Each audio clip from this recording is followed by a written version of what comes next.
चलिए दोस्तों, अब हम देखते हैं slab rates for assessment year 2023। Slab rates for assessment year 2023। देखिए, मैं पहले ही वीडियो में कह चुका हूँ बहुत बार कि स्लैब रेट्स। तो स्लैब रेट्स के बारे में देखिए अब हम डिस्कस करने वाले rates for individual HUF, AOP, BOI, artificial judicial person. और देखिए, तो ये रेट्स जो है, ये स्लैब रेट्स जो है किन किन के ऊपर अप्लीकेबल होंगे? इंडिविजुअल के ऊपर अप्लीकेबल होंगे। इंडिविजुअल मतलब मालूम है आपको, पहले वीडियो में हमने लोगों ने डिस्कस किया हुआ है कि ये जो सारे हैं इंडिविजुअल HUF, ये सभी को हम क्या कहते हैं? पर्सन्स कहते हैं। उसमें पर्सन में पहला आता है इंडिविजुअल। HUF का मतलब हिंदू अनडिवाइडेड फैमिली। AOP का मतलब एसोसिएशन ऑफ पर्सन। BOI का मतलब body of individual, artificial judicial person. समझ में आया? तो ये रेट्स जो है इन पर्सन्स के लिए ही अप्लीकेबल है।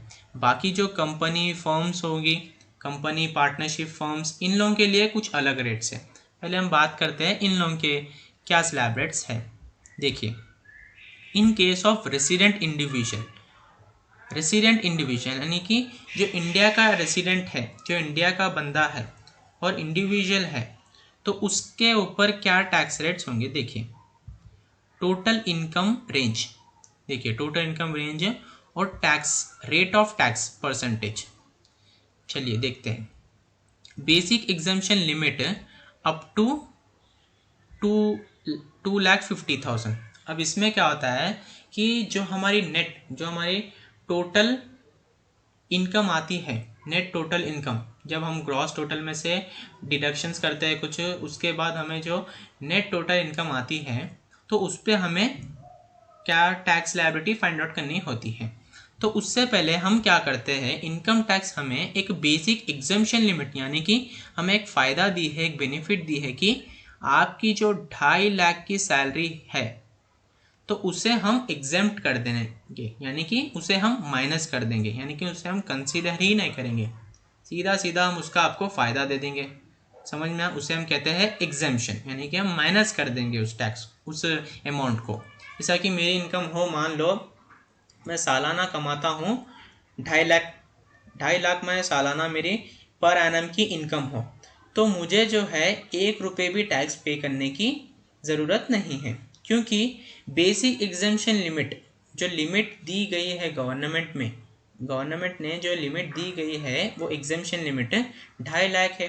तो उन्होंने ये कहा कि अगर आपकी टोटल इनकम यानी कि पर एनम इनकम, आप सालाना कितना कमाते हो, 2.5 लाख तक अगर आपकी इनकम आ रही हो पर एनम की, पूरे साल भर की आपकी इनकम 2,50,000 आ रही हो या फिर उससे कम आ रही हो, 2,50,000 आ रही हो या फिर उससे कम, तो आपको जो है 1 रुपये भी टैक्स पे करने की कोई ज़रूरत नहीं है।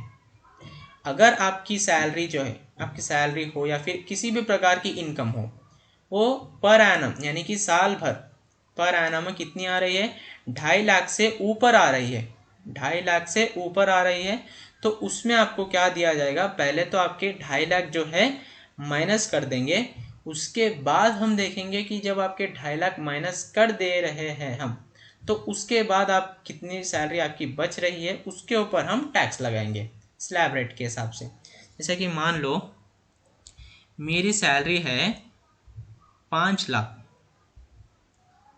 लाख पर एनम, तो मैं जो हूँ 5 लाख पर एनम कमाता हूँ, तो मेरी इनकम है, सैलरी यानी कौन सी भी हेड की ले लो, इनकम मान लो, चलो इनकम मान लो, मेरी इनकम है 5 लाख पर एनम। तो इस पे होगा क्या, पहले तो बेसिक एग्जम्पशन लिमिट कितनी है, 2.5 लाख। तो गवर्नमेंट ने कहा कि आपकी इनकम कितनी भी हो, पहले उसमें से आप सीधे सीधे माइनस कर लीजिए कितने, 2.5 लाख आप सिंपल से माइनस कर लीजिए।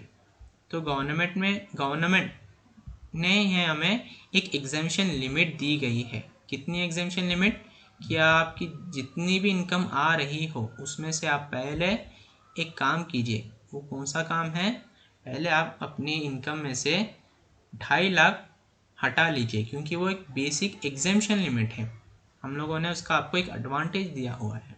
समझ में आया? तो मैं क्या करूँगा, मेरी इनकम है 5 लाख पर एनम की, तो मैं जब टैक्स लायबिलिटी कैलकुलेट करूँगा तो मैं क्या करूँगा, पहले 2.5 लाख रुपए माइनस कर लूँगा, किस में से, 5 लाख में से। उसके बाद कितने बचेंगे मेरे, उसके बाद फिर से मेरे बच जाएंगे 2.5 लाख। 5 लाख में से जब मैं 2,50,000 निकालूंगा तो मेरे फिर से 2,50,000 बच जाएंगे। तो उस पर मैं टैक्स की जो लायबिलिटी है वो कैलकुलेट करूँगा, और जितनी मेरी टैक्स की लायबिलिटी आ रही हो वो मैं गवर्नमेंट को पे कर दूंगा। समझ में आया? अब इसमें देखते हैं, अब जो 2.5 लाख तक तो एग्जेम्प्ट है।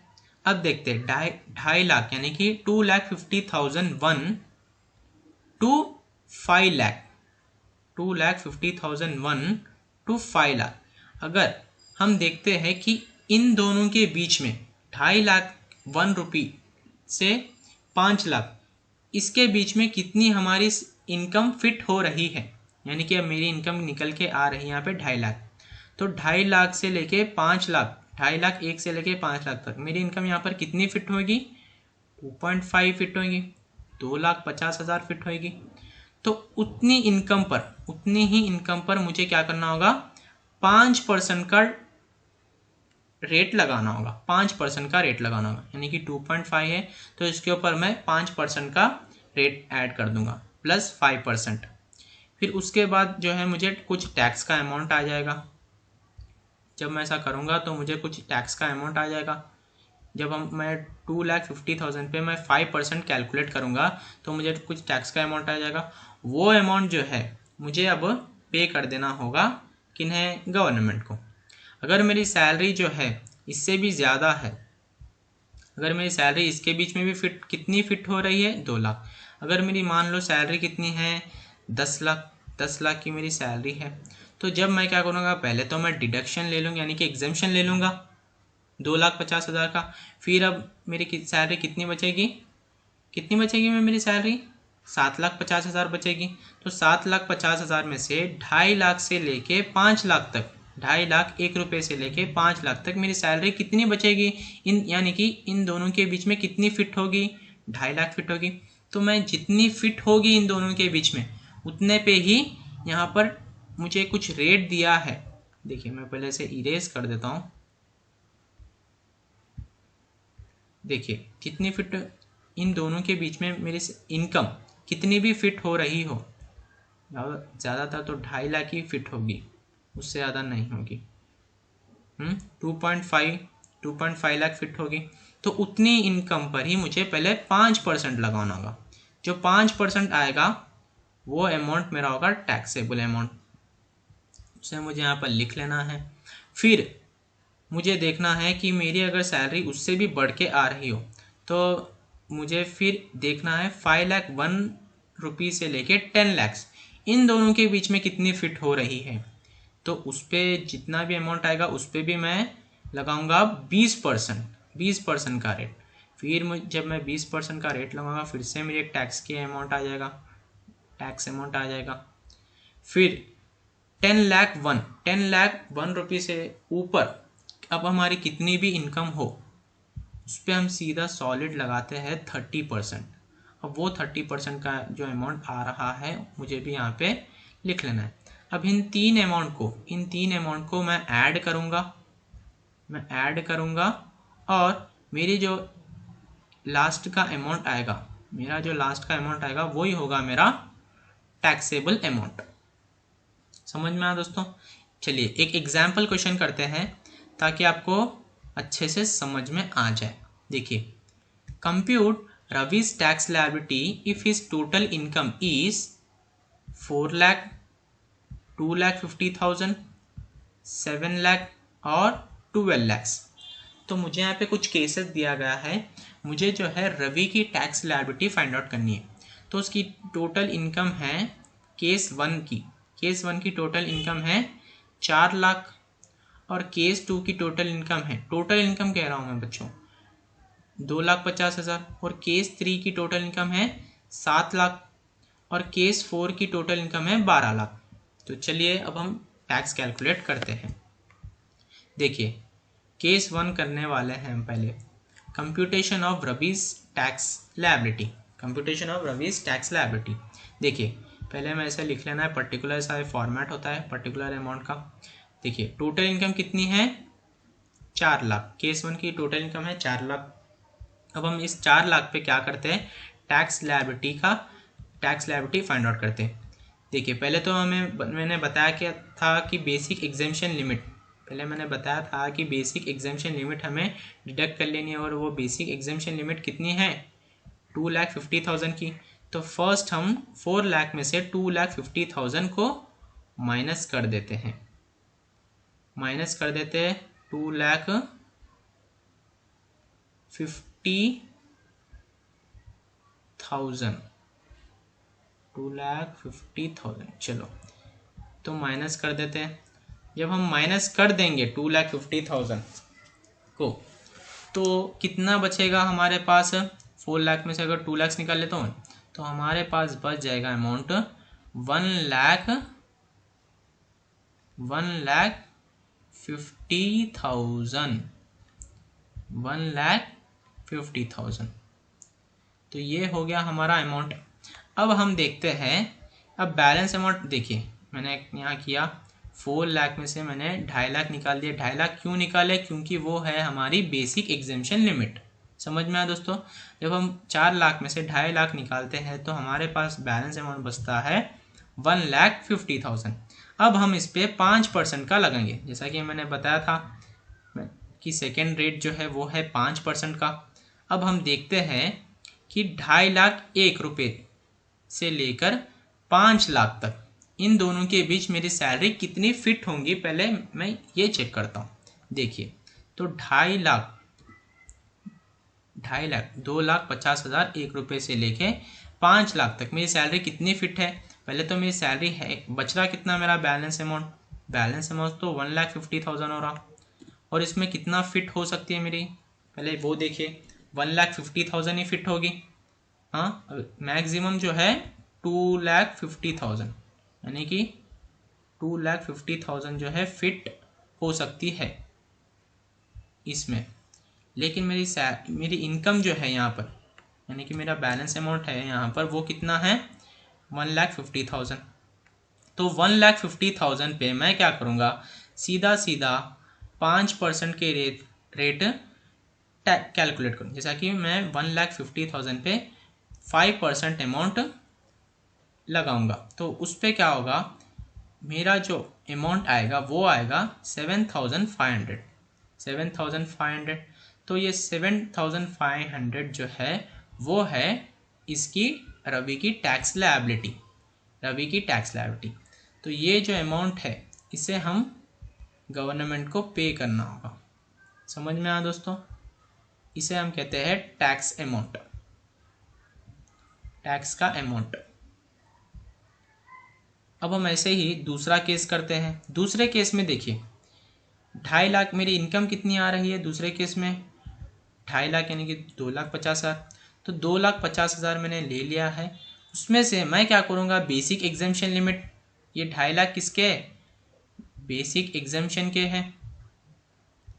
बेसिक एग्जेम्पशन मैंने बताया था कि बेसिक एग्जेम्पशन का कितना अमाउंट है 2.5 लाख, 2,50,000। तो पहले तो हमें इससे बेसिक एग्जेम्पशन लिमिट माइनस करना होगा। तो जैसे ही मैंने 2,50,000 में से 2,50,000 करा तो अमाउंट आ गया 0। तो टैक्स की जो लायबिलिटी है वो बन गई नील।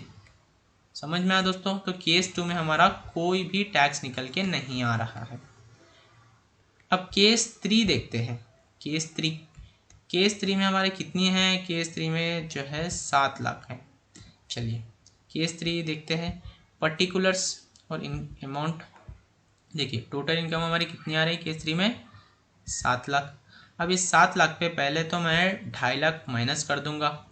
जब हम 7 लाख में से 2.5 लाख माइनस कर देते हैं तो हमारी इनकम कितनी आती है 4,50,000। 4,50,000 बार आप करके देख लीजिए कैलकुलेटर पे। जब हम 7 लाख में से फर्स्ट बेसिक एग्जेम्पशन लिमिट हमारी कितनी है 2,50,000, 2,50,000 माइनस करेंगे तो हमारी जो बैलेंस अमाउंट बचेगा वो बचेगा 4,50,000। अब इस 4,50,000 को हम कैसे कंप्यूट करते हैं देखिए, मैंने बताया था कि आपको 2.5 लाख रुपये से लेके 5 लाख तक कितनी फिट होगी सैलरी, इन दोनों के बीच में सैलरी कितनी फिट होगी, मैक्सिमम 2.5 लाख ही, मैक्सिमम 2.5 लाख ही। तो इतने अमाउंट के ऊपर अगर हमारा अमाउंट इतना है या फिर इतना इससे कम हो तो फिट हो जाएगी इसके अंदर।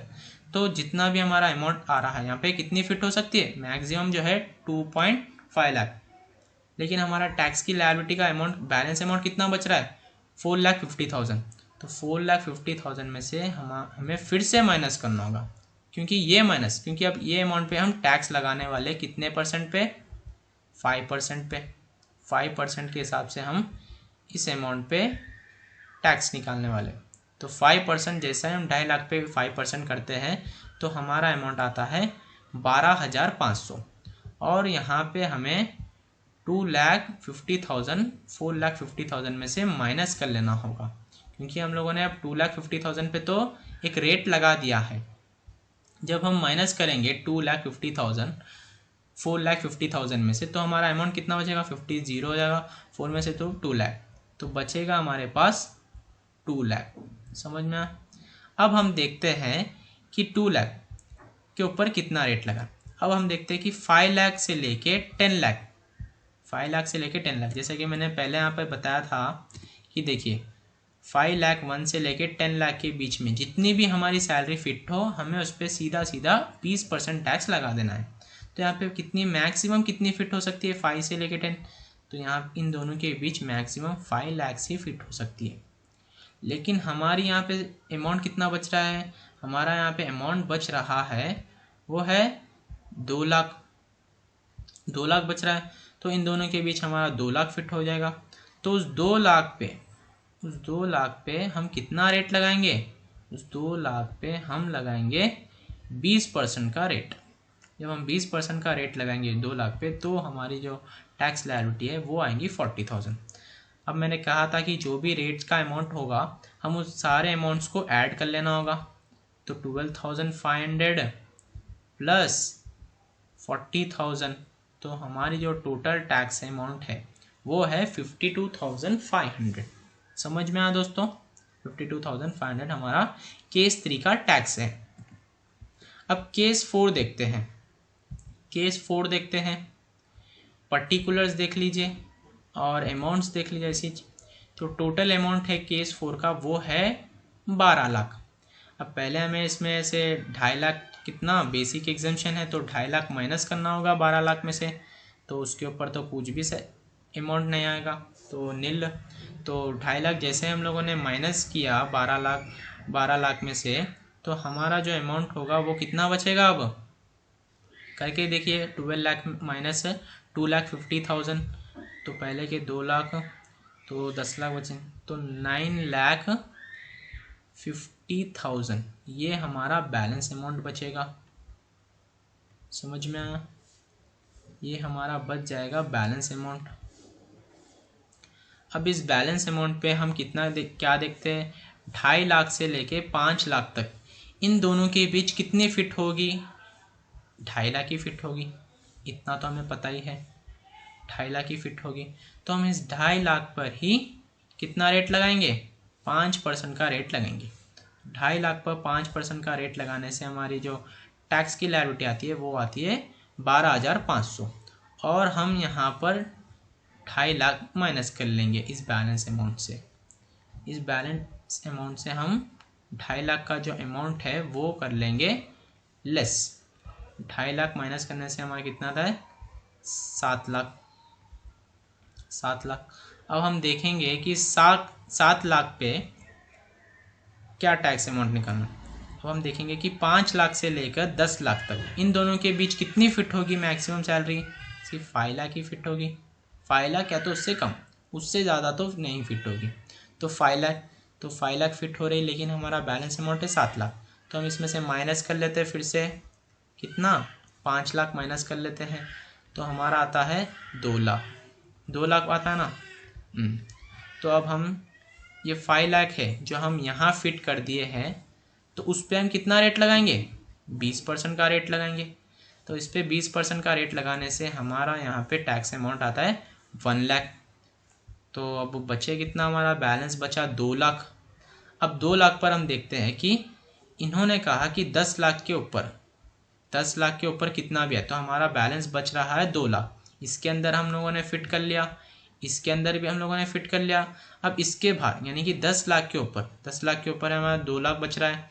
तो जितना भी 10 लाख के ऊपर हो, हमारा बैलेंस अमाउंट कितना बच रहा है? 2 लाख। तो हमें 2 लाख पर कितना? 30% अमाउंट का टैक्स लगाना होगा, 30% लगाना होगा 2 लाख पे। तो जब हम 2 लाख पर 30% मारेंगे तो हमारा जो आएगा टैक्स अमाउंट वो आएगा 60,000।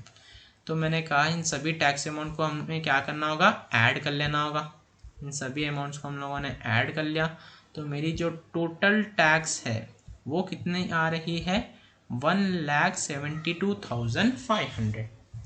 तो आई होप आप सभी को समझ में आया होगा दोस्तों कि एक टैक्स अमाउंट कैसे कैलकुलेट करते हैं। अब आइए अब हम बात करते हैं in case of resident senior citizen in division. अब ये रेसिडेंट सीनियर सिटीजन क्या है? अब तक तो हमने देखा था कि रेसिडेंट सिटीजन। अब ये सीनियर सिटीजन क्या है उसके बारे में हम देखते हैं। देखिए दोस्तों, सीनियर सिटीजन वो होता है जिसकी एज 60 के अबव हो, यानी कि 60 ईयर्स के ऊपर हो और 80 ईयर्स से बिलो हो। समझ में आया? 60 ईयर्स से बढ़ के हो या फिर 60 ईयर्स से बढ़ के हो और 80 ईयर्स से कम हो, उसे हम कहते हैं, उस इंडिविजुअल को हम कहते हैं सीनियर सिटीजन। समझ में आया दोस्तों? देखिए, a resident person who is of age 60 years but less than 80 years, यानी कि 60 ईयर्स से ज़्यादा हो बढ़ के एज और 80 ईयर्स से कम हो, इस व्यक्ति को हम कहते हैं सीनियर सिटीजन। तो इनके ऊपर क्या टैक्स स्लैब रेट्स होंगे उसके बारे में डिस्कस करते हैं। देखिए, टोटल इनकम रेंज लिख लेते हैं और रेट ऑफ टैक्स परसेंटेज लिख लेते हैं, कितने रेट्स का। इन्हें जो बेसिक एग्जम्पशन लिमिट होगी सीनियर सिटीजन को जो बेसिक एग्जम्पशन लिमिट होगी वो होगी अप टू 3 लाख या फिर 3 लाख से कम, जितना भी हो वो सारा का सारा माफ़ हो जाएगा। समझ में आया? 3 लाख से अगर ज़्यादा हो तो क्या होगा? देखिए, तो भी इसी तरह से 3 लाख 1 से लेके 5 लाख के बीच में कितनी फिट होगी इनकम? 2 लाख फिट होगी। तो 2 लाख के ऊपर हमें फिर से लगाना होगा 5%। समझ में आया दोस्तों? फिर ऐसे ही करके फिर 5 लाख से 10 लाख, इसके ऊपर कितना? 20 फिर से, फिर 10 लाख के अबव कितना भी होगा वो होगा 30%। समझ में आएगा? खाली बेसिक एग्जम्पशन लिमिट में फ़र्क है कि basic exemption limit resident person को कितनी थी? रेसिडेंट पर्सन को थी 2.5 लाख, 2,50,000 और सीनियर सिटीज़न को कितनी है? 3 लाख। समझ में आया? बाकी सब तो सेम है। अब हम देखते हैं in case of resident super senior citizen individual. अब ये सुपर सीनियर सिटीजन क्या है भाई? सुपर सीनियर सिटीजन का मतलब ऐसा कोई व्यक्ति जिसकी एज 80 ईयर्स से अबव हो, यानी कि 80 साल से भी ऊपर की एज हो, तो उसे हम कहते हैं सुपर सीनियर सिटीजन। समझ में आया दोस्तों? अब देखिए, a resident person who is of age 80 years और अबव, 80 ईयर्स हो या फिर उससे ज़्यादा हो, उस व्यक्ति को हम कहते हैं सुपर सीनियर सिटीजन। अब इसकी टैक्स लायबिलिटी में क्या, स्लैब रेट्स में क्या है चेंजेस वो देखते हैं। टोटल इनकम रेंज, फिर से ऐसे ही रेट ऑफ टैक्स परसेंटेज। देखिए, इसे यानी कि इस व्यक्ति को, जो सुपर सीनियर सिटीजन को जो बेसिक एग्जम्पशन लिमिट होगा वो होगा सीधा 5 लाख। 5 लाख या फिर 5 लाख से कम हो इनकम तो इन्हें जो है पूरा का पूरा माफ़ हो जाएगा, यानी कि नील। इन्हें जो टैक्स की लायबिलिटी आएगी नील आएगी। वो तो 5 लाख हो अगर उनकी सालाना इनकम या फिर 5 लाख से कम हो तो उनकी जो टैक्स की जो लायबिलिटी आएगी वो होगी नील, यानी कि कुछ नहीं। अगर इससे ज़्यादा हो तो पहले तो बेसिक एग्जम्पशन लिमिट हमें माइनस करना होगा, यानी कि अगर मान लो 10 लाख हो तो पहले तो 10 लाख में से सॉलिड 5 लाख रुपीस इन्हें माइनस कर लेना होगा बेसिक एग्जम्पशन लिमिट के नाम से। फिर बाकी का तो हमें पता ही है कि हमें कैसे करना होगा, इन दोनों के बीच कितनी फिट होगी और इन दोनों के बीच कितनी फिट होगी उसके ऊपर इतना रेट, और एबव होगा 10 लाख के ऊपर एबव हो गया तो उसके ऊपर इतना रेट। समझ में आ गया। इन फिर सारे भी जो अमाउंट आएंगे यहाँ पर उन्हें हम क्या करते हैं, ऐड करते हैं। जो अमाउंट आएगा यहाँ पर ऐड करने के बाद वो अमाउंट होगा हमारा टैक्स, टोटल टैक्स, यानी कि टैक्स लायबिलिटी होगी हमारी।